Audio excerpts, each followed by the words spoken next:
Shalom, shalom, sois béni Père de Dieu. Nous sommes de retour sur notre enseignement, le thème, les autels. Les autels. Et nous avons déjà fait l'introduction, nous continuons. Beaucoup diront, est-ce que les autels sont d'actualité? Est-ce que les autels peuvent actuellement, avec la nouvelle alliance, est-ce que les autels sont d'actualité? Jésus-Christ a dit dans sa parole, je ne suis pas venu pour abolir la loi, mais je suis venu pour l'accomplir.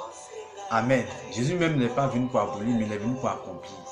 Nous sommes à une dispensation sous la nouvelle alliance, mais cela n'occulte pas le fait que l'ancienne alliance a existé et elle existe toujours. C'est vrai que nous sommes dans une nouvelle dispensation, qui est la nouvelle alliance, mais l'ancienne alliance agit toujours.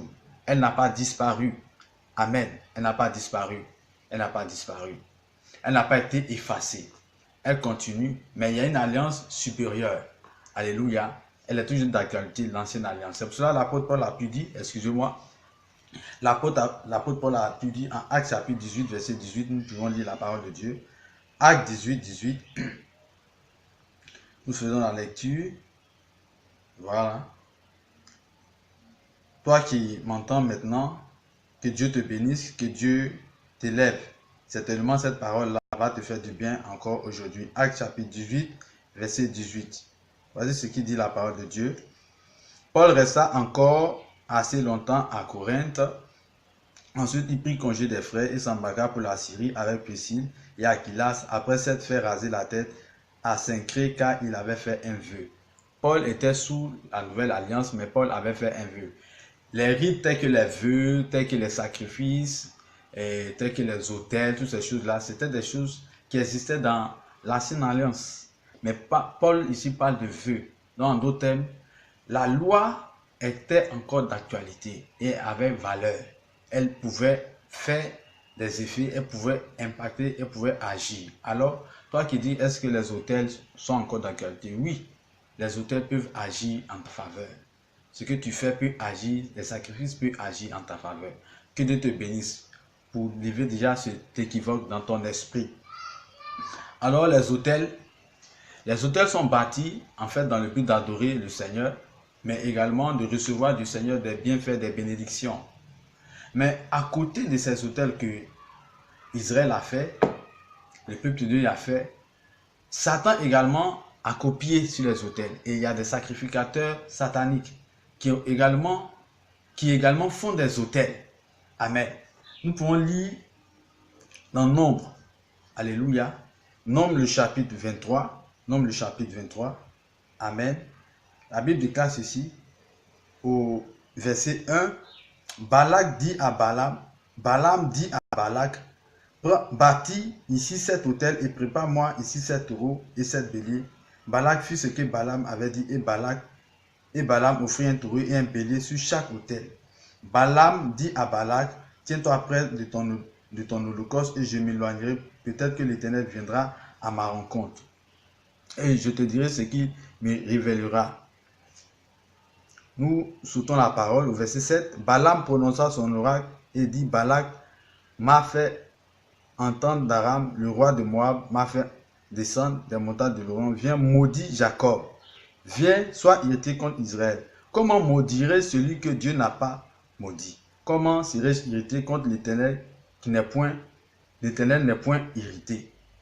Et au verset 14 encore, verset 13 plutôt, Balak lui dit, viens donc avec moi d'un autre lieu d'où tu le verras, tu n'en verras qu'une partie, tu n'en verras pas la totalité, et de là, maudis-le moi. Il le mena au camp de Sophim, sur le sommet de Siga. Il bâtit encore 7 autels et offrit un taureau et un bélier sur chaque autel. Amen. Ce passage est édifiant. Ce passage nous parle de Balaam et de Balak. Qui est Balak? Qui est Balaam? Balaam est un sacrificateur, était un prophète, mais un prophète sataniste. Et il a été loué par Balak. Balak était un roi et il a vu la progression du peuple de Dieu qui était fort, puissant. Et il a eu peur. Et il dit, il va voir ce devin-là pour lui dire, maudis-moi ce peuple-là. Et qu'est-ce qu'il va faire pour maudire le peuple? Il va bâtir 7 autels. Et il va faire cela plusieurs fois. Alléluia. Alléluia. Vous voyez, les autels sont souvent faits par les satanistes dans le but de maudire. Alors, il va essayer de maudire, mais il ne pourra pas. Parce que c'était le peuple de Dieu. Et il va le conduire encore d'un autre lieu pour essayer de le faire. Et il va bâtir encore 7 autels. Pourquoi? Parce que le peuple de Dieu, comme je l'ai dit tantôt, avec Abraham, Isaac et Jacob et Moïse, ils ont eu à bâtir beaucoup d'autels. Alors, il y a eu une guerre comme autel contre autel.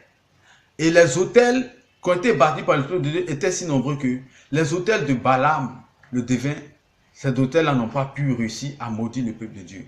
Alors, je vais t'inviter à cette saison à ne pas négliger les sacrifices que tu fais présentement. Dieu peut te mettre à cœur de bâtir un autel. Ne résiste pas.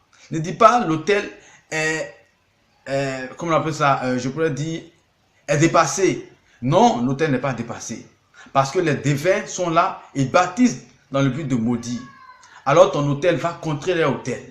Je bénis la parole de Dieu dans ton cœur maintenant. Ne résiste pas et que la main de Dieu soit sur toi. Nous continuons cet enseignement et nous avons déjà vu que déjà ici, les autels sont également bâtis par les satanistes pour maudire le peuple de Dieu. Mais toi, Dieu aussi t'attend pour bâtir des autels pour contrer ces œuvres-là. Que Dieu te bénisse. Nous sommes la mission Jésus sauve et délivre. Je suis le serviteur de Dieu, Patrick Ayoa. Restons connectés sur MJCD-TV, MJST TV. Et que Dieu te bénisse, t'arrose abondamment. Restons connectés. Tu peux nous appeler, nous joindre sur nos différents contacts. Jésus t'aime et nous t'aimons également. Amen.